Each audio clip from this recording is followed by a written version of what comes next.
There we go. It's recording. We are recording. I just wanted to make sure it was actually working. Right, no, I get you. So, in this year, I have, well, I guess not in this year, but in about a year's time, I have dropped my fairway drivers, FDs. I've dropped my mid-ranges, EMAC trees. No more Emacs. So what's next? Putters? Putters! Yeah. I don't know if they're going to stick. I'm really giving them a full tryout tomorrow, but I've been messing around with the new Legacy Rebels. They're like a slightly overstable putter. Okay. So if you know one thing about me, it's that I don't like advertisements. I really hate the thought of me being in an advertisement. It just kind of breaks my brain. So I'm just going to not do it. We're getting pennies from Spotify for podcasters. Go do things on there if you want to do that. But I'm not going to force you to do anything. Yeah, but anyway, this is fucking amazing. Thank you again, Spotify, for podcasters, for giving us all those pennies. Nom, nom, nom, nom, nom. Give me those pennies. More so than the P2? For your actual putting putter? Yeah. Okay. And so we're gonna see how they go. I've just been messing with them in the backyard and doing putting practice with them, and they feel really good. The plastic feels really good. In what ways are they different than your P2? Slightly more overstable, and I don't know. It's hard to call it a bead, but it is a bead, but it's hard to call it a bead because it's not what I expect. It's not even what I expect out of a micro bead. The way it fits on the rim in my putting grip, and you can't even notice it's there. You only really notice it when you rub your fingers along the outside of the rim. I'll have to send you a picture of them, but sounds like a EMAC judge to me. It's there. It's not. I mean, it's not like I've not felt EMAC judges before. It's just But there's a difference between a worn-in one and brand new one. I get it. I know, and that's when you visited, it's you could barely tell that the bead was there. But this one, when you're feeling it, when you're feeling it with your fingers, you pick it up, you can feel the bead there. But I can't feel it the way it is in my putting grip. And I don't know. I've just kind of gotten over, I think, the bead and beadless argument. Well, it's just whatever flies good. Right. It's whatever you liked. Mm-hmm. You could throw a trash can, and if it throws or if it flies well, yeah, it's good. So yeah, we're going to see how they work tomorrow. I've been putting in a lot of putting practice lately, usually about 15 to 30 minutes a night. Obviously, not every single night, but most nights. That's awesome. And the Legacy Rebels have been pretty much exactly, honestly, it's exactly what P2s were when I first picked them up, because I didn't have a very good consistent stroke when I was first picked up P2s, and right. So they gave me that extra fade in my putt to be a little bit more consistent on knowing it's going to finish left on my putts. And now I find my most miss is I'm just missing right a little bit, and it just kind of airballs or tickles the chain on the right and keeps going. So yeah, I'm excited. So, that's exciting. And I got them in I won them on Instagram, so I didn't have to buy them, because I was thinking about, a lot of people have been talking about some of the EV7 putters and how they're a little bit more stable, and that's what I was trying to avoid doing is spending more money on a putter that I didn't know if I was going to love or not. So That's the fact true. that I didn't have to spend any money is grade A bonus for me. Heck yeah. How many did you get? 2. I got a pair of them. They're like Beautiful. I'm pretty sure they were like the like test runs for Legacy of like how the stamp would work, because they have like I posted a picture of them a while back. Okay. But they have like, I don't know, some of the, anywhere from like 5 to 15 stamps on them that did, like, some of them didn't fully take, like take the foil. So like kind of cool, like an X out, unique. but not quite. Yeah, they're pretty cool and unique. So that makes them kind of cooler. And then I just gotta wait to see. They haven't released like the stock run of them yet. So yeah, so by pretty sure, I'm trying to think if there's anything left in my bag. That zones, I think, would be about it. So you're gonna have to get rid of your zones now. No, I don't think I'm gonna do that. Yep, get rid of all of them. And getting rid of my zones. I don't have the same zone in my bag, so you have what? Jawbreaker zone? Jawbreaker, Prody, and then I'm in between 2 different Z zones right now. I have just like a stock one, and then I have a cool fly die one. Or factory die, or whatever it's called. Fancy. Yeah. And, you like fancy discs now? I thought now. What are you talking about? You've always liked fancy discs. If anything, my bag is 100% less fancy than it used to be. It used to be quite fancy.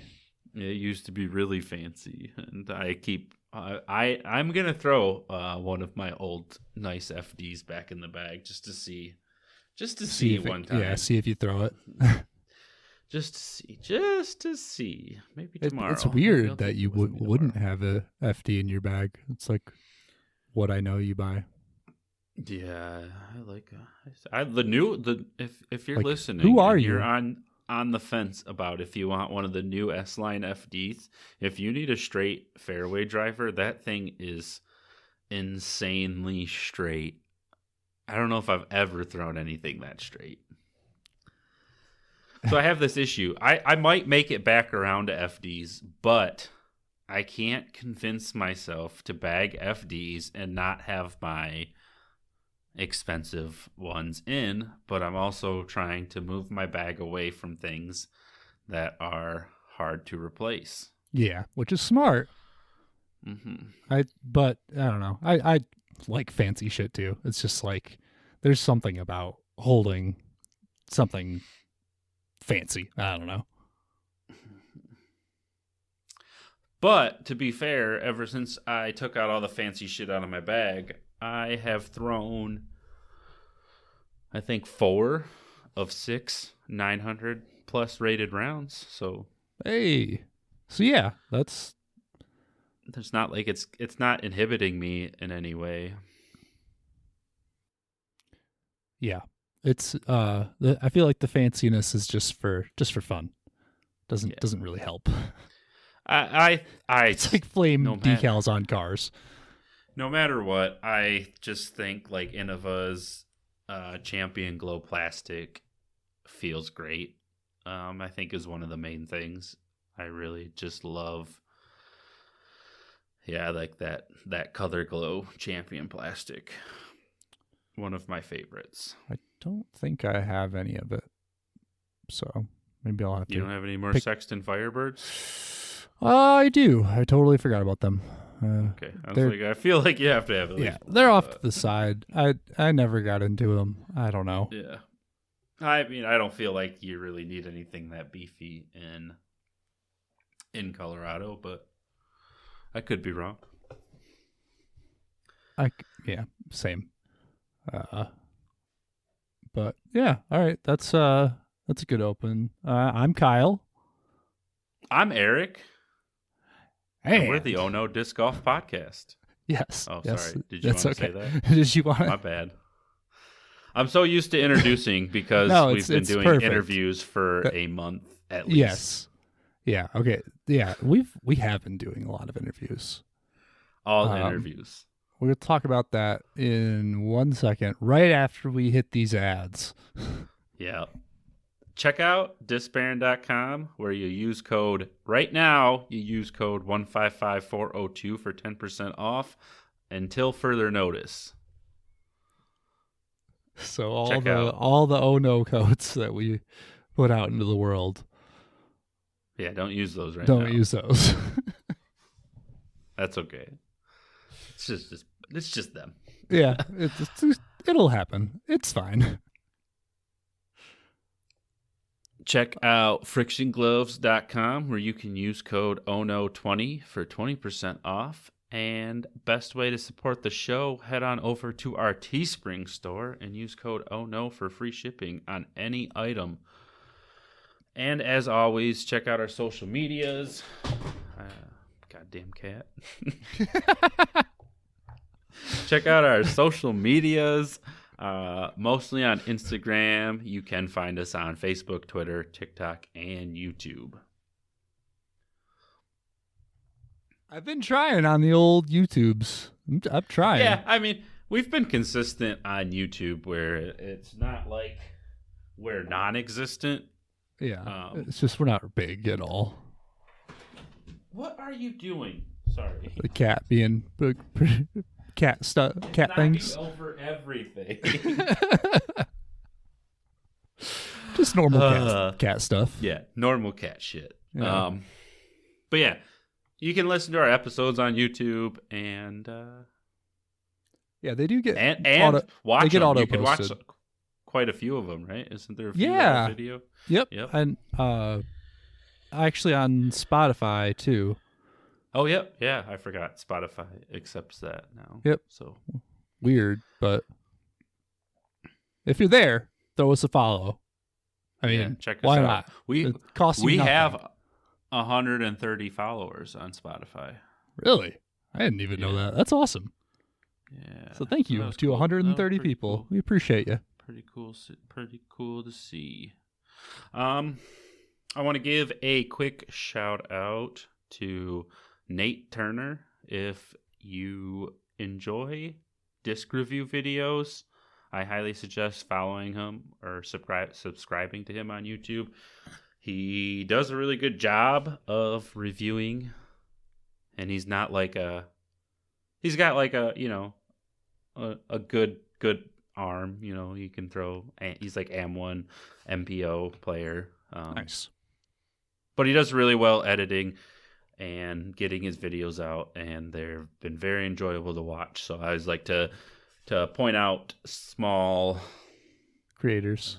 content creators and Yeah. hopefully get them a couple extra follows. If you do follow them, tell them you heard from us, because that's a really good way to support the show and make other people check us out. Yeah. Good shit. I love it all. Yeah. And then just to gush or thank our latest guests. We've had a lot of great guests this year already. I think almost more than we've had last year. So It's crazy. we're on a roll. It's fun. On a roll. It's been a lot, but it's been fun. Yeah. Our latest one was Zach Wendell from Terminal Velocity, and both of his discs have made my bag. He has the Cervini and the Ursus. Cervini, understable, 10-speed. It's one of those discs that if there's no wind, you could throw it on pretty much every hole. Okay. It's understable enough where you can't throw it into a headwind, but Right. But if there's no wind, it's yeah, great. if there's no wind, then you can pretty much, put it on enough hyzer to throw it as hard as you want, or throw it flat and let it do a full S turn. But it's so useful in so many different ways. So hole 9 at Millington. Yep. It's gotten me like the long jump putt look pretty much every time I've ever thrown it. Oh wow. On that hole. I mean, obviously I've messed it up a couple times and shanked Right. it left or right, because that's As we do. Yeah. That's just the nature of the beast. Right. But it's so easy to throw. It fits right into that Roadrunner, Sidewinder, Beast ish. If you're like an Innova guy, That's exciting. yeah. So my thing is, so I have an old orc that's really beat in, and that's what I've been using in that slot, and it's been really hard to make sure I have like a backup for it. So if you are listening to this and you have a certain run of old disc that is impossible to find, I highly suggest I do going think out I have and an old orc for you. grabbing one or two. I have a few now, but it was been like a pain in the butt to try I'm to make sure. fairly certain I have one. Sweet. I mean, I'll take it because I like old orcs. But if you're listening and you're trying to replace that old beast or that old roadrunner or that old whatever I'm it trying may to be replace for, the old Roadrunner. yeah, whatever it may be for your understable control driver, I highly suggest picking one up and trying it out. Maybe it doesn't make the bag right now, but when Cervini, you're saying? lose, yeah, when Okay. you lose that disc, you will be happy you have something that is easy to find. And then I'm pretty. Ursus. Oh, go Oh, ahead. sorry. No, go I was ahead. just say Ursus. I mean, it's overstaple mid-range / approach disc. Either you're gonna love it or you're gonna hate it. Flat, skips well. I don't know. It has everything you want in like an overstable 5-speed. I think they rate it, but you can once you get used to it, you can learn to throw it like your zone, or you can push it out just that little bit further than a zone if you like, needed to get farther. Right. Needed really additional nice. distance. Yeah, really nice. Both great discs and great plastics. My package from Terminal Velocity actually just came in, so super excited to actually open that. I'm going to do an unboxing video that will come out probably way before this does, so good luck with that. But yeah, it should be on our social media shit. Pretty freaking excited. And then I'm going to do some reviews. I'm going to do like a few video reviews of them. And so. we have no idea what's in it yet, so it could Yeah, be just a review. It could be that's just true. a review on the hat. It could just be like a bunch of rocks for all I know. It's just a hat and a bunch of rocks. And like a middle finger on a piece of paper. Yeah. I deserve and it. Some ketchup packets. And some ketchup packets. I was thinking mustard. No, you don't like mustard. So I know. He doesn't like mustard. That's the whole idea, is like sending me just something I really don't like. I gotcha. So I don't even like the smell. You think he's like a jerk. I don't know. I'm just kidding. No. He was super nice. Yeah, no, Zach Wendell is great. If you're not following him, follow him on Terminal Velocity Discs on Instagram. He's got a buy sell trade page on Facebook. Always dropping new stuff. I'm really excited. He gave us a sneak peek of the Splatter Ursus, which is like their base plastic one, and it's supposed to be slightly more overstable than their base plastic one they have already, which is nice, but That'll be cool. Super excited. And then on your card, new fantasy disc golf app where you get to play against pros. They do have free leagues too, so if you want to try it out before you compete against the pros, you can. And I am currently leading first place in both leagues against pros that I am playing. So Really? I think I found my calling. You're cheating. Dude, I'm just good. I'm like, I don't think I have picked one every time. So my game plan, and I'm gonna give everyone a little bit of secret here. Yeah, why not? So I have my two FPO players that I pick. I don't try to pick the winner of the FPO field. I try to pick, because it's about the same price for like the number one FPO and the number one MPO. So I'm trying to pick the two top 10 FPO players is my like game plan, but I'm trying to get them for cheap, And then my two MPO players, I bet like super, what was it? Who are you playing Pricey. against? I'm playing against Casey White and Ezra Robinson. Ooh. So like I can't look at my team that I had last week because I already changed it. But for the upcoming one, just to give you guys an idea, I have Joel Freeman, Maria Oliva, Caroline Henderson, and Calvin Heimberg. And Caroline Henderson has been in my lineup every week because she only costs like $1,000-ish because she's so new. So she doesn't have like any, like no one's really betting on her. And Market she always inefficiency finishes that you're capitalizing pretty on. high. Yeah. Yeah. Yep. And then Calvin, it allows me to afford Calvin Heimberg because I feel like he's always going to be top 10 or at least right there. And maybe even just top 5 all the time. Yeah. Or winning. Or winning. Yeah. Yeah. So his average finish has been 2 1/3. So yeah, he's got in the 3 tournaments, he's got first, third, and third. So yeah, like he's just, and I bought him when he was cheap too. That's what's cool is you can, obviously now the prices have changed, but if you started way back at the beginning of the year, you were buying him for like $3,000 and now he's worth like $4,000. So badass. It's been fun. And I guess so. They're asking for reviews of it, and I've been kind of keeping notes of what I would do to change.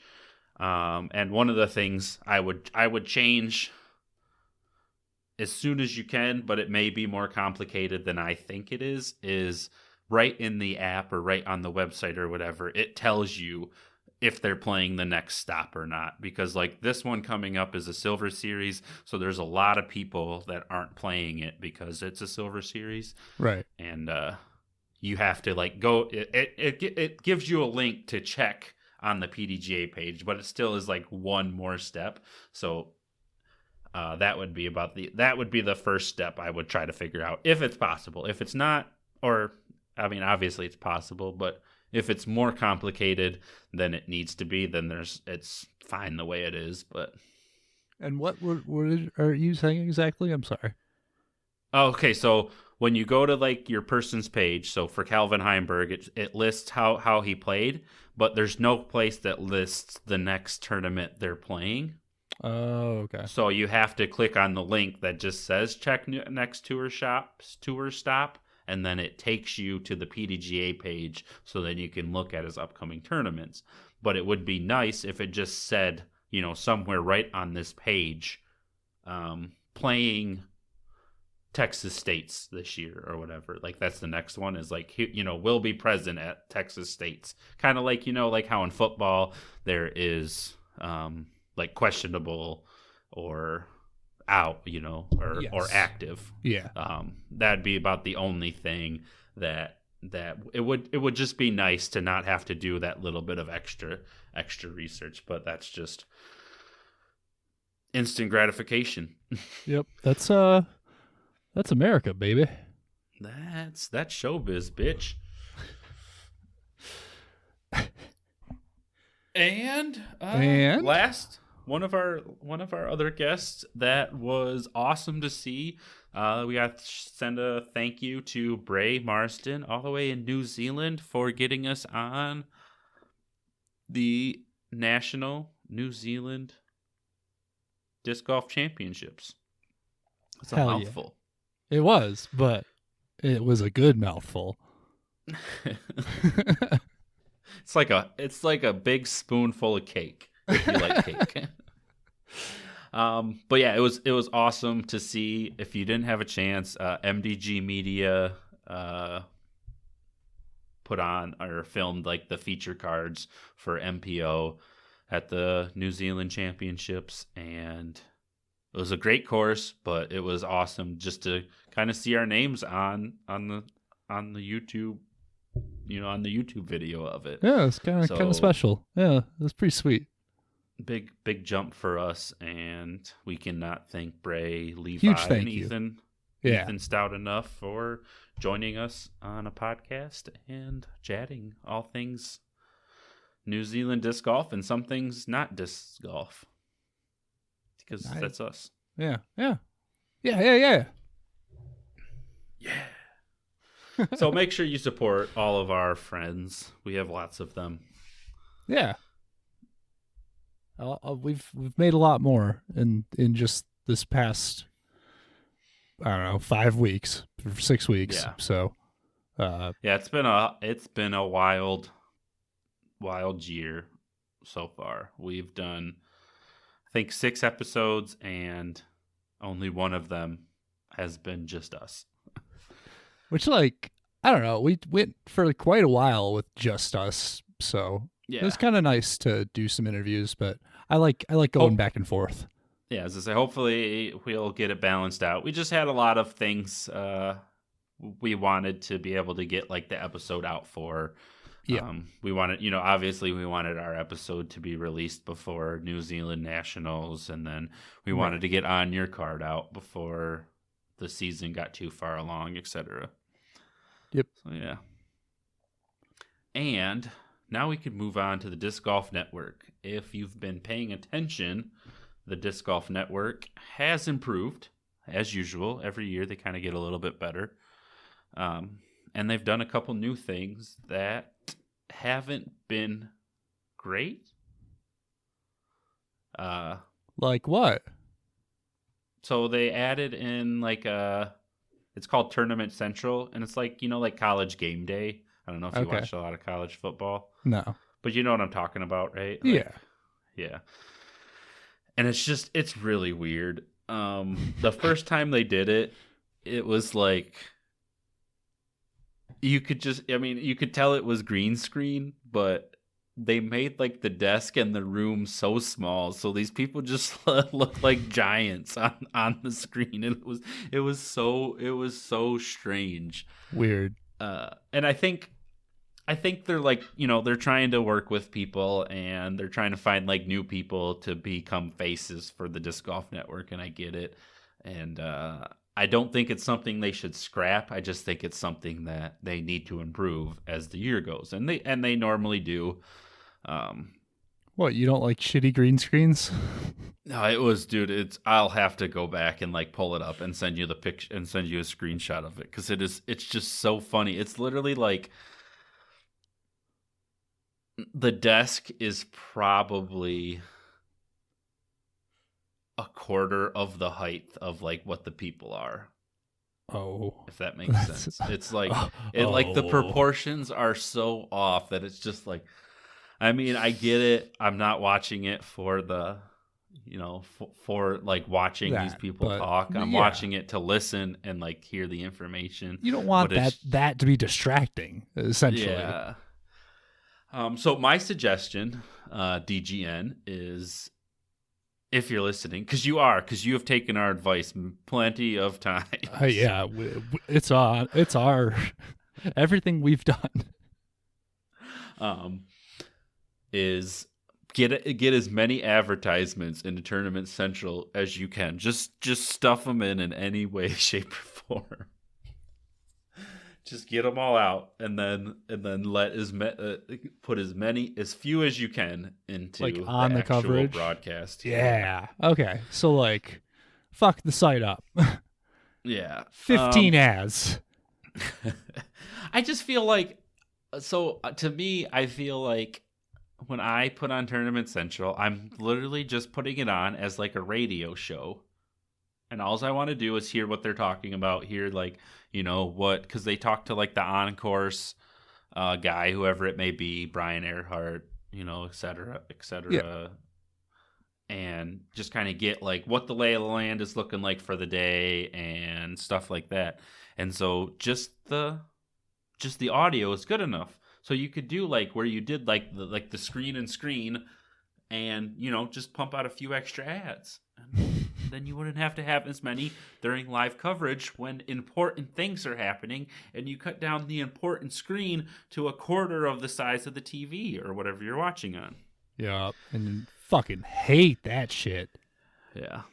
And then my also other suggestion would be keep a running like scoreboard on the bottom. I like that. Maybe some people didn't. I don't know. This is just like my personal suggestion. I just like that little right at the bottom. It just says the top 4 people. It just is nice.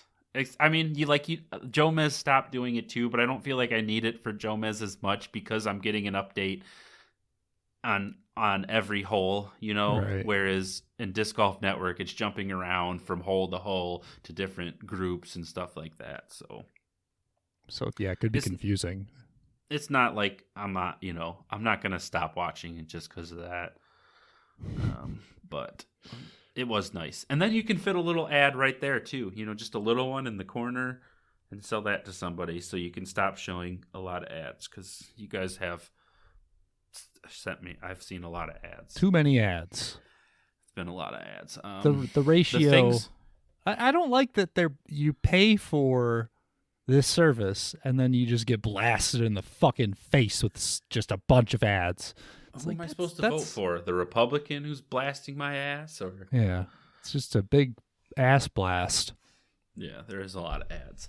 I can mostly get over it. I've said it before. I mostly turn stuff on as background noise, so it's pretty easy to ignore. But yeah, if I could choose, obviously, but I'm not paying any extra. I'm already paying for it, so I'm not like paying twice to get ad-free Disc Golf Network. I'm gonna put it on here, and instead of just like doing it, we're finally getting our pennies again from not Anchor, but from what is it called? Fuck, Spotify for podcasters. There you go, Spotify for podcasters, which is the same thing. It's the same thing as Anchor. It's the exact same thing, but we are gonna get we have to make an advertisement, so look out for my terrible advertisement incoming soon to a podcast near you. Because I'm sure that they don't care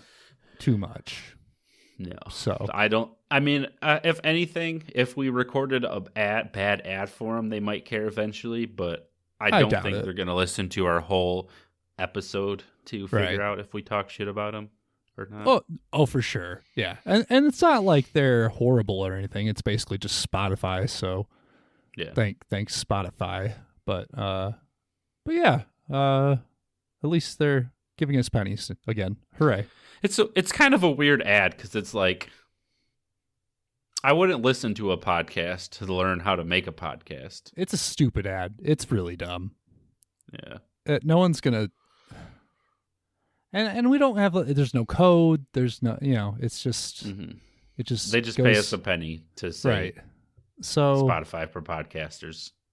So yeah, I'm definitely just gonna be like, thank you for the penny, and fuck off now. Yeah, it has to be 30 seconds long, so We'll just put some Jeopardy music. Ooh.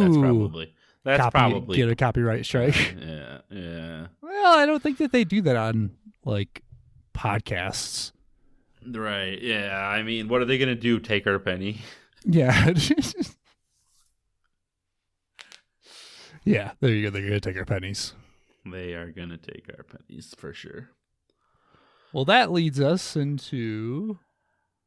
We are 2/3 of the way through the Texas swing, which is exciting because we get to go back to a non-disc golf or non-golf course. Hell yeah. So there's been 3 tournaments so far throughout the year, and 2 of the 3 have been golf courses, which I'm not a fan of, and it makes my heart hurt. I think the reason is like actual golf or disc golf courses are just so they're hard to videotape perfectly for disc golf, Yeah. That's what my thought is. I just think they're harder to videotape. I think this disc golf or this golf course, people were just trying to bring a tournament to an area that it's like trying to bring a tournament, a Elite Series tournament to Colorado. Austin's been known for how great the disc golf has been around it, but none of the courses are great for filming or for the Pro Tour, so they had to kind of come up with something different. I think it'll be fine. It's I've said it a couple times on everything. Every time I talk about it, DGN or the Pro Tour, whenever they go someplace new, it's just not perfect. And instead of giving up, I hope they just work with it because I think the course has potential. I do. Yeah, and it'll get better every year probably. Yeah, and it's not like LVC to me is the worst of the worst as far as disc golf on golf courses go, because they're due so many times of just throwing down the fairways. But a lot of these holes were like you're kind of like airing it out over the golf fairway, but then you want it to fade back in to off the fairway, or you're throwing from like one side of the fairway to another side. So it had potential. It was one of the problems is it was kind of like Northwood Black. It's first year of Northwood Black, where the woods wasn't beat in either. So it went from like kind of wide open areas to like insanely tight, super duper difficult. There's not even a line there. And so it wasn't. Yeah, like I said, I hope they don't cut it out and just never go back there. I hope they work with it and turn it into something that we look forward to. It was funny at the practice round, the Jomez Pro practice round for this the Open at Austin. They talked about how Waco never used to be like one of those courses that everyone looked forward to, but because they've added more golf courses to the tour, it's one of those places that everyone looks forward to because it's more back to like the roots of disc golf, which is what the sport should really be like aiming towards, don't you think? Oh yeah, for sure. Yeah, absolutely. And I think Waco does it good because it's 9 holes of like park golf where it's kind of in the open, but you still have to like hit a line. It's not like throwing down a golf fairway, right? Where you have 100 feet left to right, where because I feel like when you do so many of the big golf fairways, it's like park jobs are nothing. If you're not parking it, you're not gaining strokes, you're not winning. Right. Whereas you do a little bit more of these, you at least need to hit a line to get a look, to get a putt, blah, blah, blah. It's different. So it's definitely a different feel. Mm-hmm. Can you think of, at Waco, can you think of like the cliffs that are behind a lot of the views? Yeah. Yeah. Okay, so I have this funny thought every time I've kind of seen it. I was like, man, that's just like such a cool mountain. And I was like, Kyle would be watching this and be like, oh, that's such a cute little hill. Because it's not like I'm fully aware it's not like a mountain, but I live in Michigan and everything's so fucking it's flat. So flat. Yeah. It's like, oh wow, that looks so cool. And so I always think it's funny. Fuck yeah. Also, I don't know if I've got to talk to Kyle about this at all. Jomez Pro is doing FPO this year. Ooh. Yep. Got Fuck the FPO lead card by Jomez Pro with the 2 hot geese, Erica and Madison. So that's been cool. Hot geese, huh? That's what they call themselves. They call that's themselves interesting. The 2 hot geese, and then they honk after they go. All right. 2 hot geese, honk. I guess you have to have a thing. Yeah, I have not done enough research to figure out where that started, but yeah, I know it's a thing. Honk. And then GK Pro is not doing any post-produced coverage for the Pro Tour. They are doing just skins match and then like random tournaments that like pros are at, but they're not like on the Pro Tour. Yeah. So that's interesting. Yeah, it's super interesting. I think, and I don't know for sure, but I think they lost a lot of money with the big money skins match that went horribly and weren't able to like recapitalize or buy the card for it. I think I don't know, but pretty crazy. Interesting. It's an interesting disc golf world we live in right now, especially with how exciting FPO is as of lately. they're no, I can't say they're almost more exciting as the MPO because MPO has been It's a different. They're different. yeah. How about that? Yeah, well, so there has never been an FPO winner from the chase card, and we've gotten close now in these last two tournaments, where like people had chances, Right. but overall it usually is like they still end up short.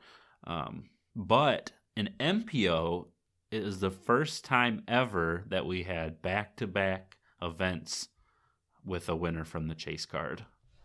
Oh, I didn't So realize that. was That's awesome. yeah.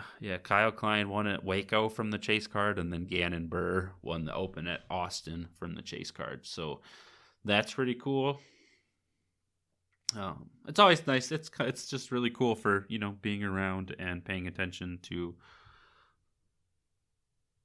history, I guess, right? It is history, I think.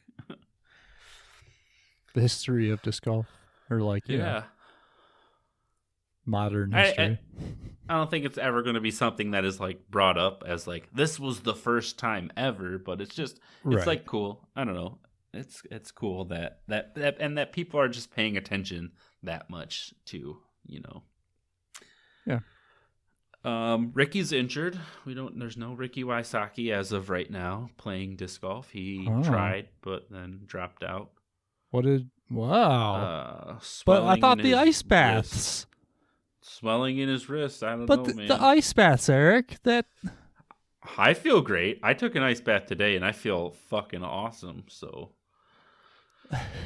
I don't know what's Ricky's problem. I'm just kidding. Yeah, maybe. Yeah, I don't. Maybe it was just like his brand of bath. He dropped out. Wait, at least a month ago now, of the All-Star weekend, and then this was his first try back this past weekend, and he usually dominates Texas. So yeah, dropped out round tough. 3. Oh wow, I didn't realize that. Yep. Well, hopefully he turns it around. Yeah, I think he said he's like he wanted. I think part of him wanted to get back before Texas State's. That he like pushed himself back a little bit earlier than he originally would have been ready. So injuries are bitches. Yes, they are. Yes, they are. Yes, they are. You want to talk about your injury? Be quiet, please. He's just like trying to bite his own tail. No, he's like, I'm injured too. Yeah. He's always injured. And then perennially. This has been exciting because so Matt Oram like kind of jumped on the scene 2 years ago, and then this year we've had 2 kind of veterans in the sport but never really took time out to tour full time. James Proctor and Scott Withers have been. James Proctor has been like kind of right there at the lead. He's been playing really well. Couple top 5 finishes. And Scott Withers has got on a couple lead cards and a couple hot rounds. So it's just kind of cool to see people who haven't been like household names. Right. If you just watch Disc Golf Network or just watch Joe Mez Pro, like kind of touring for a long time, names. Probably. But yeah, I mean, like one of the best runs of Gator is like the Scott Withers Gator from like 2013 or something. So been playing that sounds forever, like a but fancy disc. Just never has ever like they've always had family or worked a full-time job, so they've never taken time. Yeah. Yeah. And there was one thing I wanted to say about Disc Golf Network, but I forgot again. So that's okay. That's life. If you think about it. Kyle, did you have anything to say? I'm pretty much good to go. All right. Well, I also think this will lead into the top 5, but also watching all of the coverage, I have come to the conclusion that more people have been hit by discs this year than they have in like the 3 years that I've been watching the Pro Tour. Now that could be 2 things. Could be the dumbing down of humans in general, or it could be just that they're filming so much more.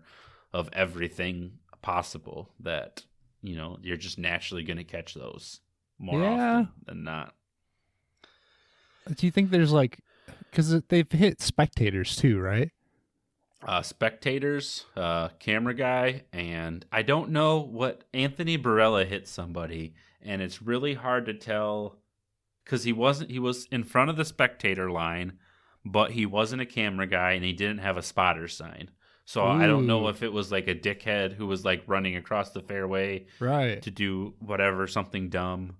But he caused the worst problem. So the guy who got hit by Anthony Barella's disc at LVC got hit, and then when he got hit, he knocked the disc into the bunker, which is a stroke penalty. So that was the worst of not the worst of like the painful, but like the worst of what ruined something for the disc golf score, whatever. Yeah. Well, it's just shit should not be that, people shouldn't be getting hit. You should have your crowd in a place that doesn't allow that. I don't know. It's hard to tell. It's hard to tell what exactly was going on. Like, I don't know. And no other extra information was released about it. Weird. So it's hard to say. Maybe he killed a guy. Maybe. And then the other one that was kind of a big one, Eric Oakley threw a big forehand out of bounds, and everyone was paying attention and like ducked to get out of the way of the disc. Yeah. Except for one guy who's just kind of walking down the sidewalk and just literally blasted the chest with it. Yeah. Just like, I mean, that one's the funniest because I don't think it hurt him, I mean, it probably hurt a little bit, but not like enough to really cause any super physical like a pain. ton Maybe of damage, some, but just there's some good physical comedy. Mm-hmm. And it just like the look on his face of oh shit before when it's too late. Dude, when you first sent me the video of Eagle, that was I fucking lost my mind. Oh, that was such a bad one, and now it was so bad, but also like really funny. Noise. Oh yeah, slapstick comedy, bro. I thought it was hilarious. If you haven't seen it, we grew up on Jackass. Go watch Eagle throwing a grenade right into somebody's head. Mm-hmm. I don't think you could have placed it more perfectly on top of somebody's head. The noise is insane. Yeah. Yep. Eagle went on record talking about it too, saying that the noise was like sickening to him, and he was a good 200, 250 out. So to think that it made that much of a noise that you could hear it from 200 feet away, it's not good. And now there is a picture released of the aftermath of the guy's head. So, ooh, gonna have to look that up. That I'll send it to you, but it's it's not pretty. And that leads us into our top 5. If Kyle really does give us the countdown. Yeah, 3, 2, 1. Top 5. First top 5. We haven't done that in such a long time. Of the year.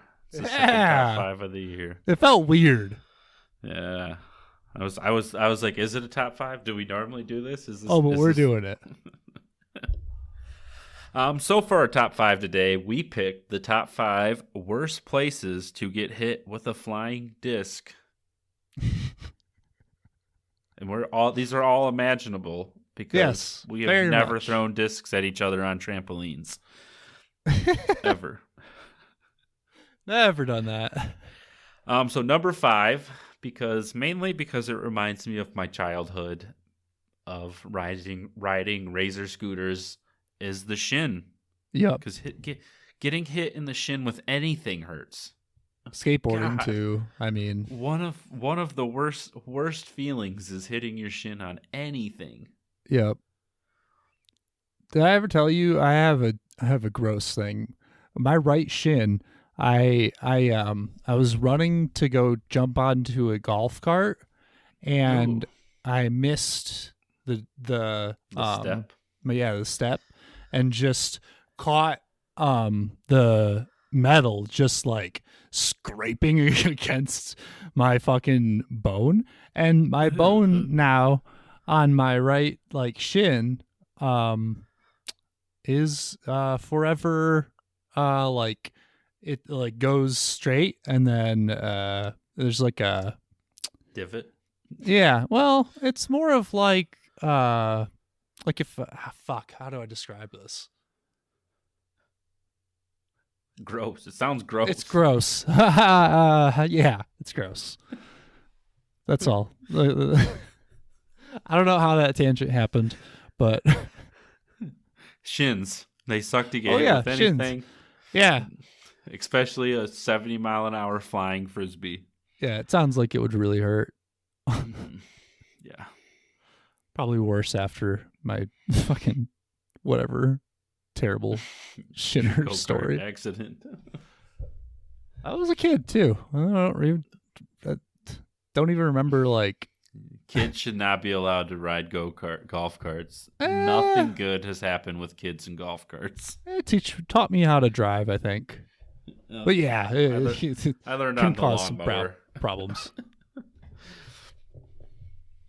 Well, that was number 1 or 5.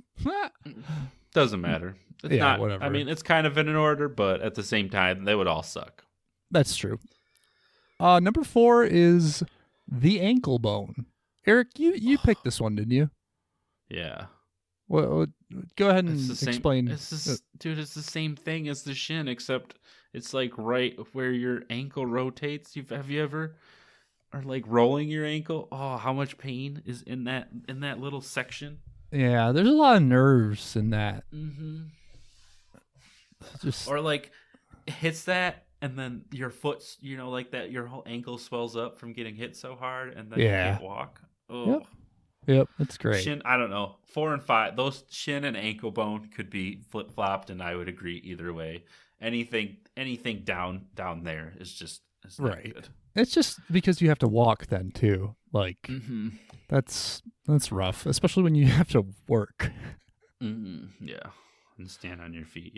Yeah. I can imagine you trying to walk around after getting hit with a 70-mile-an-hour disc, walking your pups.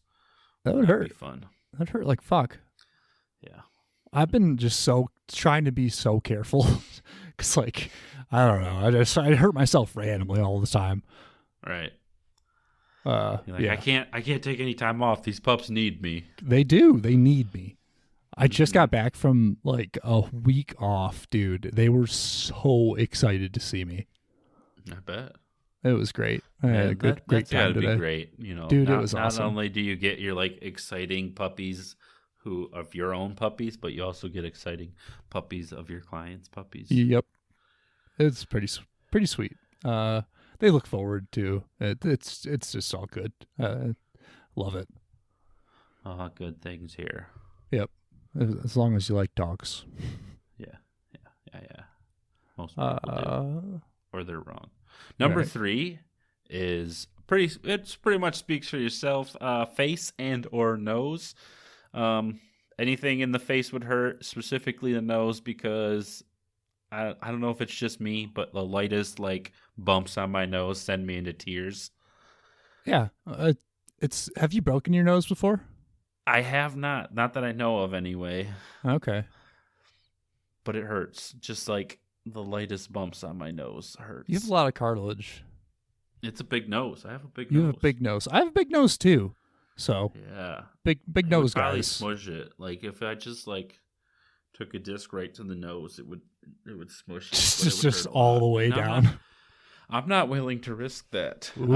Also, right on top of the head, it might not hurt as much as like the face, but just anywhere in that general vicinity is just dangerous, and it would hurt a lot.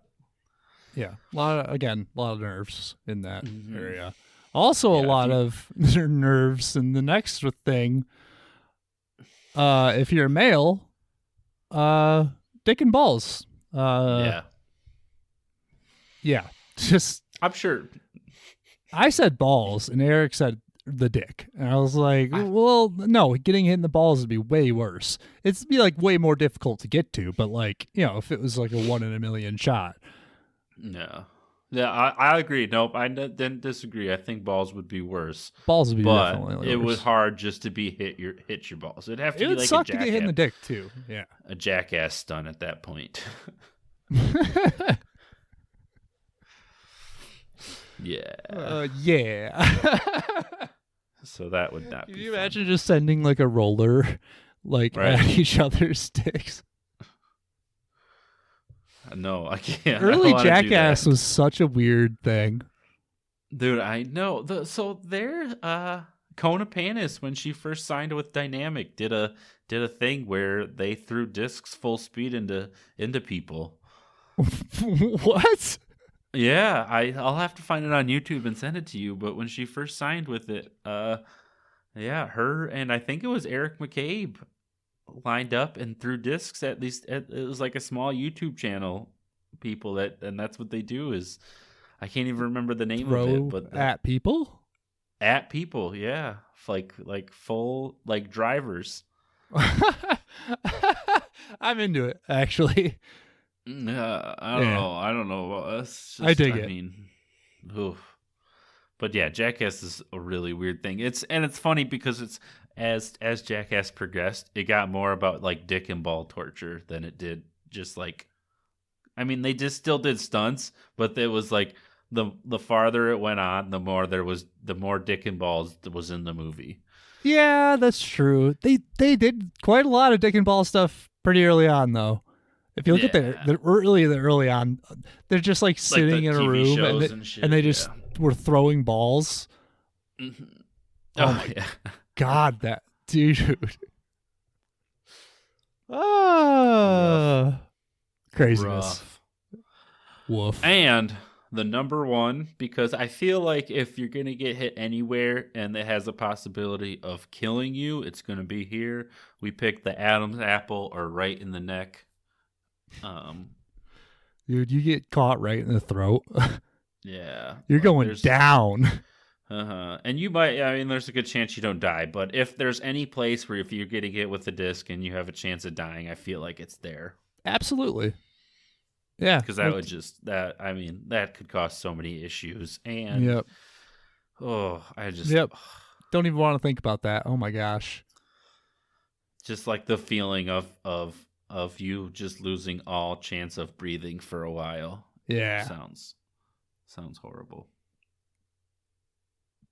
Well, that's the top 5 worst ways to die worst places to get hit with a flying disc. If any of you have been hit with any of these, let us know because we want to know if that's the worst pain you've ever felt or if there was something that you would compare it to. And obviously, if you're contacting us, you didn't die. So right. Yeah, that's good. Yeah, good stuff. Mm-hmm. We're happy you're alive and living. But thank you for coming along on this wonderful journey of just Eric and I bullshitting with each other. It's a lot of fun. I look forward to it. It was nice to just chat. Not that the interviews aren't good. It's just I enjoy guests. They have a certain amount of pressure to them. We have to put on airs. Just a little bit, just a bit. I don't know. But like us, we can just be like, "Hey, fuck you, man." Like, I don't know. It's funny because we really don't have to put on airs because most of the people have listened to our podcast and they get before they come on, so they know what they're getting into. Low expectations. No, it's just nice to kind of be able to talk whatever comes to my mind and not feel like I'm ignoring the guest. True story. Yeah, I think that pretty much covers it. Yeah, thank you guys for tuning in, and we'll see you next week. Catch you on the flip side.